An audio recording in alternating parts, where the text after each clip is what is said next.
Tape, ninakaw ang isang social media account ng EAT. Ganito na nga ba kadesperado ang mga halosos at nagawa nila ito?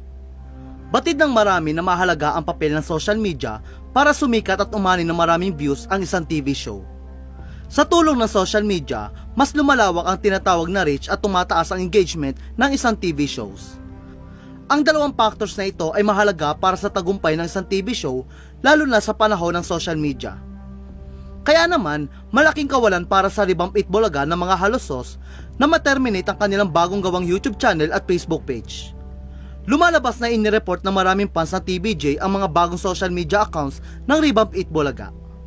Matatanda sa kasagsagan ng issue nila laban sa TVJ, hindi magamit ng tape ang lumang YouTube channel at Facebook page ng Itbulaga na may milyong-milyong subscriber at followers. Ito'y dahil ang dating nilang tauhan na sumama sa TVJ